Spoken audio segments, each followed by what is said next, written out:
নমস্কার বন্ধুরা, সবাইকে স্বাগত জানিয়ে আজ আমার রান্নাঘরে নিয়ে এসেছি বোয়াল মাছের ঝাল। প্রথমে বোয়াল মাছগুলোকে ভালো করে নুন হলুদ লাগিয়ে নিয়েছি। তারপর কড়াইতে পরিমাণ মতন সর্ষের তেল দিয়ে দেব। গরম হয়ে গেলে সেই তেলে একে একে মাছ দিয়ে দেব।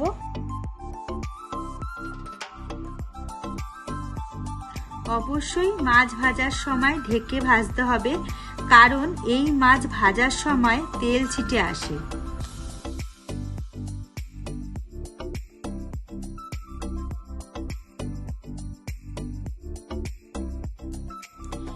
মাছ ভাজা নামানো হয়ে গেলে সেই তেলে কালো জিরে ফোড়ন দিয়ে দেব।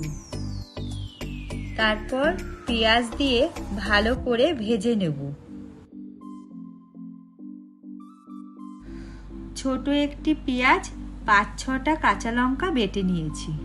জিরের গুঁড়ো, লঙ্কার গুঁড়ো, হলুদ, পরিমাণ মতো নুন দিয়ে ভালো করে কষিয়ে নিতে হবে।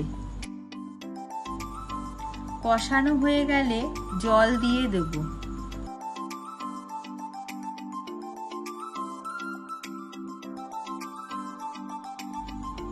জল ফুটে গেলে এক এক করে মাছ দিয়ে ভালো করে ফুটিয়ে নেব।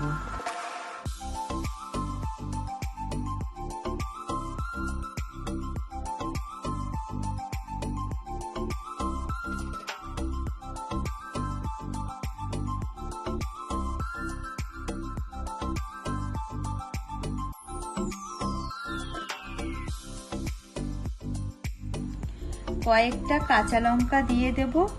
নামানোর আগে ধনেপাতা দিয়ে নামিয়ে ফেলুন বোয়াল মাছের ঝাল। ভালো লাগলে চ্যানেলটিকে অবশ্যই লাইক, কমেন্ট, সাবস্ক্রাইব করে দিও।